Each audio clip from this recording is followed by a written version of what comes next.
Welcome to the Shed Show. I'm Juan Garcia, Irvine Ranch Water District's Senior Water Fisheries Specialist. Today, we are going to show you how to make a native pollinator garden. And that's important for two reasons. First, because native plants thrive in an environment they've adapted to and attract native pollinators, which are one of the most endangered by invasive species and pesticides. Second, pollination is critical to the fertilization and reproduction of a tremendous amount of other plants, including flowers, vegetables, and trees. Without native pollinators, our ecosystem would be much less interesting than what it is. So let's dig into what it takes to make a native pollinator garden. We'll start from the ground up and end up with a great-looking garden that'll be home to all sorts of bees, butterflies, and birds you'll attract with your handiwork and that will enrich our environment. We'll break this down into 5 easy steps so you can follow along at home. Research, location, design, planting, and maintenance. Let's get started. Native pollinator gardens are beautiful, not only because of how pretty they look, but also because they nourish the entire environment and are water-friendly. Take a look at some of these mature pollinator gardens and imagine them in your yard. When making our pollinator garden, there are an abundance of beautiful plants to choose from. But in the interest of time, we'll talk about some of our favorite pollinator attractions today. And for this, we'll go visit a local garden enthusiast who will tell us why each one is a good choice. And that leads us to Andrea, a native pollinator garden aficionado. Let me get her on the line. Hey, Andrea. Hello, Andrea. Hey, Juan. Hey, can you help us pick out some plants? Sure, I can take it from here. Great, take it away. Hello to all you pollinator garden fans out there. As Juan mentioned, I'm going to walk you through some terrific native plant species that'll have local pollinators zinging their way to your garden like kids to an ice cream truck. One of my favorites is the salvia, also known as bee's bliss sage, which makes it an obvious pollinator favorite. This perennial herb is a ground cover and habitat plant with gorgeous, vibrant purple blooms in the spring and loves full sun. Next is purple needlegrass, a beautiful native grass that is actually the state grass of California. When in bloom, this purple needlegrass loves to bask in the full summer sun, supporting caterpillars, moths, and butterflies. Another great native pollinator is Epilobium canem, commonly known as California fuchsia.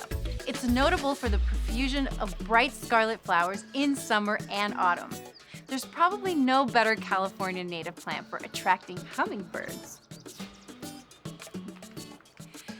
This plant is rock penstemon.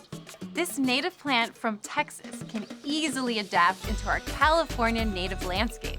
It's favored for its low water needs and its abundant flowers, which attracts a range of pollinators. Up next is California bush sunflower.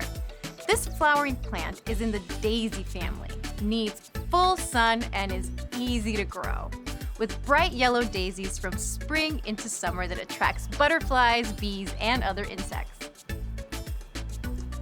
Lastly, let's talk about an aster known as Wayne Roderick Seaside Daisy.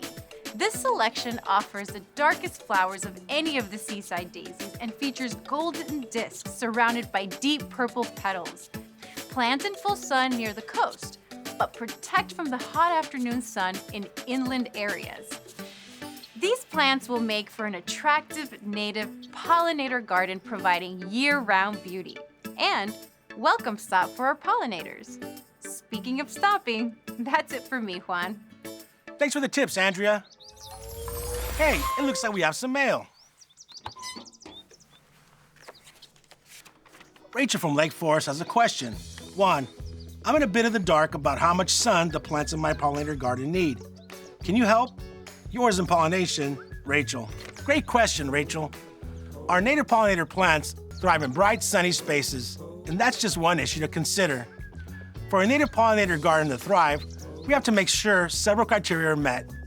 There are 3 main components to look for when choosing the ideal location. The amount of sunlight. The best spots have full sun or filtered sunlight. The more sun, the more diversity in plants we can achieve. Proper drainage. The amount of water your plants get is critical. Too much or too little, and the results won't be pretty. Which leads us to the third component, irrigation access. California native plants are adapted to our drier conditions, so a little irrigation is all they need to thrive. Now that we laid the groundwork with a good location, let's turn to the next step.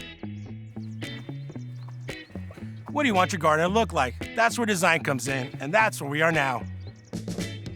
There are some key points to keep in mind here. Select a range of plants. Diversity is key. Look for plants that bloom throughout the season. Different heights of plants help with this. We call these landing zones, and it allows various pollinators to find the plants most attractive to them. Plan to give each starter plant plenty of room to grow. Remember to use mulch. It helps with moisture retention and allows some pollinators protection. And always keep in mind that we want to use native plants for the benefit of native pollinators, our ecosystem, and our water supply. Once you've designed your garden, let's get planting. Let's learn how to plant them so they thrive. Lay your plants out on the ground so they match your design. Dig a hole twice as wide and 1.5 times as deep as each plant's container. Gently loosen the plant's root system before planting. Plant away and make sure not to bury them too deep. After planting, water your new plantings well. Cover the planting area with mulch, but don't mulch right into the stem or trunk. Incorporate ground structures such as logs and bird baths. Wow, that's fantastic! One final touch. There's some maintenance you can do throughout the year to keep your garden happy and healthy. The most important one is to never use pesticides. It's been widely proven that pesticides are fatal to native pollinators, and their use can last within the plants for years, thereby killing multiple generations of pollinators. In addition to never using pesticides, good practices also include deadheading or removing dead flowers to encourage new blooms. Pruning and thinning out promotes growth, improves air circulation, and plant health. Proper seasonal watering is crucial. Replenishing mulch when needed helps soil retain water. When deadheading plants, look for dead or spent flowers and remove them so other blooms can thrive. Well, congratulations! You have just learned how to plant a native pollinator garden. Now you can create a lush environment at your home that'll have native bees, butterflies, and birds buzzing about your progress and singing your praise. As you can see, I'm not the only one doing the happy dance. Nice work, everyone. Thanks for joining us on The Shed Show. Catch you next time.